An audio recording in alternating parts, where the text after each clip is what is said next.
Welcome to Sight and Sound, Episode 7. We're here at NRG Recording Studios in North Hollywood, a studio that has had Beyonce, John Fogerty record records here, and we have a very special guest, a bluesman indeed, all the way from Arkansas, Mr. Larry McCray. How are you, Larry? Hey, I'm doing just fine. How you doing, brother? It's good to see you. It's good to be playing music with you. I know you live in Michigan now, but you know, it's cool that you had roots in Arkansas. I wanted to ask you, what was the first moments of Zen that made you kind of fall in love with the blues? Well, it probably was those days, those early days being spent in Arkansas that I was so young to be exposed to that music. Right. And it was at a very early age, and it was a very emotional music, you know, something that a lot of people didn't really do or know how to do or understand. So there was a connection quite young for me that I knew that it was something special about it, but I just hadn't figured out what yet, but that's what got me going.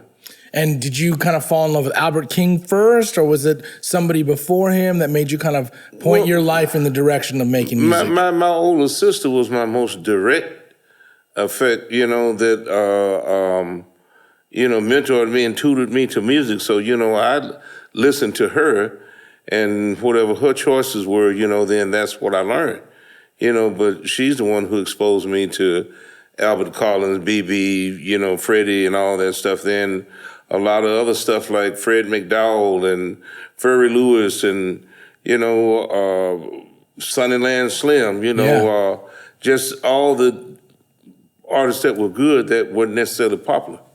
What's really amazing, too, is you have won the respect of some of my favorite guitarists, including Warren Haynes, Dickie Betts, who recently passed, Joe Bonamassa, and so many others like Greg Allman and the Allman Brothers. You played and toured with them. What were some of the most amazing moments or things that you learned from some of those experiences? Well, the most precious lesson learned was to be yourself. And I learned that from every person that mentored me. You know, I got a chance to spend a lot of time around Albert Collins, Albert King. It's amazing. Luther Allison, you know, just everybody who I met, you know, when I first met them, you know, I was young and ambitious and, you know, hey, how do you succeed? Be yourself. You know, learn from every occasion.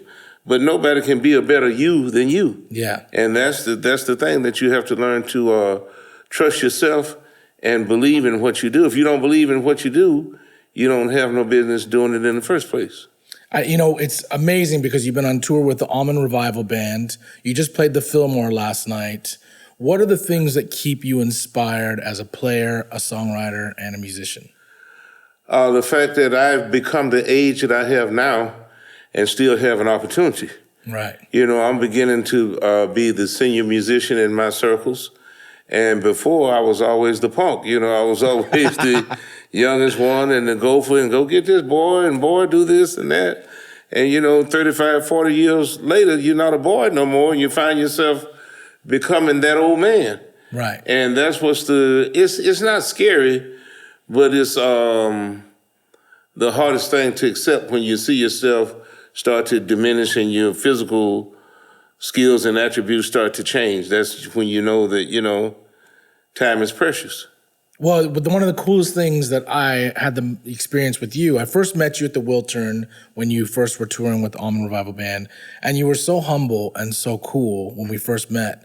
And I listened to your music, and I always think that the people that have the most universe in them have this humility to them. What keeps you grounded and humble to learning music, playing with new musicians, and just staying grounded?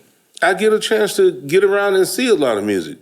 And when you get around and see how great that some of these people are and how abounding their talent is, you know, it lets you know that, you know, unless you're one of them people, you know, that it's somebody greater, it's a force greater than you out there. But like I said, the reflection is that nobody can be a better you than you can. So you have to learn and determine how to be effective and what is your best attribute. And these things, I think, come from trial and error and getting out there and maybe making a fool of yourself sometime in front of people, and said, okay, I'm not going to do that again. You know what I mean? Right. But, still looking for what's the best thing to hold on to the most. But you learn things what not to do, and sometimes what not to do is just as important as what to do. I love that. What are one of the moments that you've had in your career, because you've had such a storied career playing on all these iconic venues and with all these iconic people? What was a moment for you that was a pinch me moment, maybe as a young bluesman or an older bluesman? Well, there's been a couple. I really was a big fan of Aretha Franklin always, all my life. She was just as important in the soul realm as, many were in blues.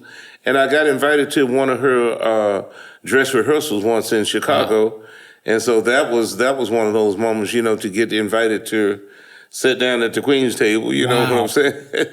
I really was fond of the time I spent with Albert King and Albert Collins, and also Gary Moore, because Gary was so hot in the 90s, he was doing things with all those old blues masters, but he was the force to be reckoned with at that time. Right. And, I got a chance to meet him and be accepted in his circle. And that, awesome. Them kind of things like that, when you see people, when the whole arena is holding up the lighter, in tribute to them people, and if they accept you, that means that you in a good place, especially if you're the oncoming guy, trying to find your way. Them are the type of people you want to hang around with.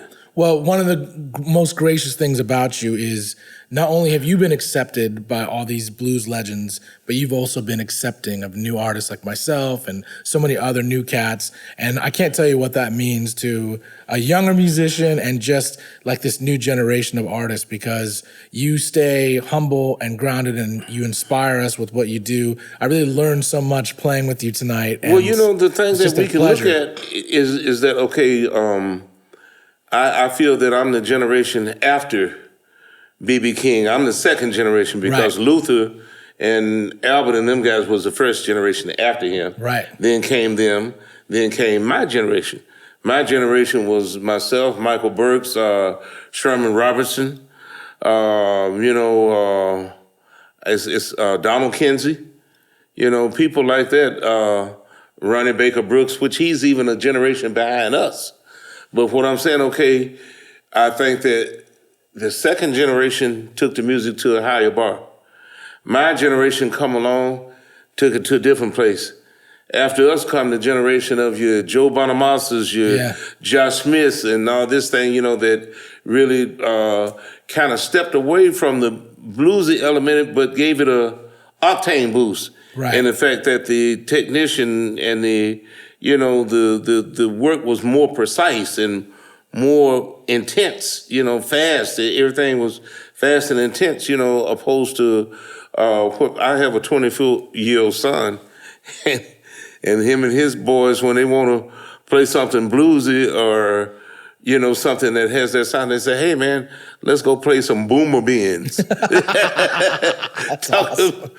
About baby boomers, right. The style of the baby boomer, like the Claptons and all, the people of my generation that come from that, they call it, yeah, man, let's go play some boomer bins. So the thing, what I'm saying is that every so many years, the music evolves. Right. And it becomes more and more refined. Sometimes you find a little saturation, but the truth always find a way to come to the top. And that's what allows the genre to survive. I got one more question. This is a guitar player question. Mm-hmm. You know that you've seen some of my favorite blues guitarists, Stevie Ray Vaughan, Albert King. Yeah. Whose tone were you most just struck with right when you heard it? Yeah. I think it would have to be between Albert Collins and Albert King. Albert had the most unique tone, the most identifiable tone. I mean, it was no doubt right first note. Right. Bing! Oh, that's him. And Albert King kind of had that thing too, but it wasn't. I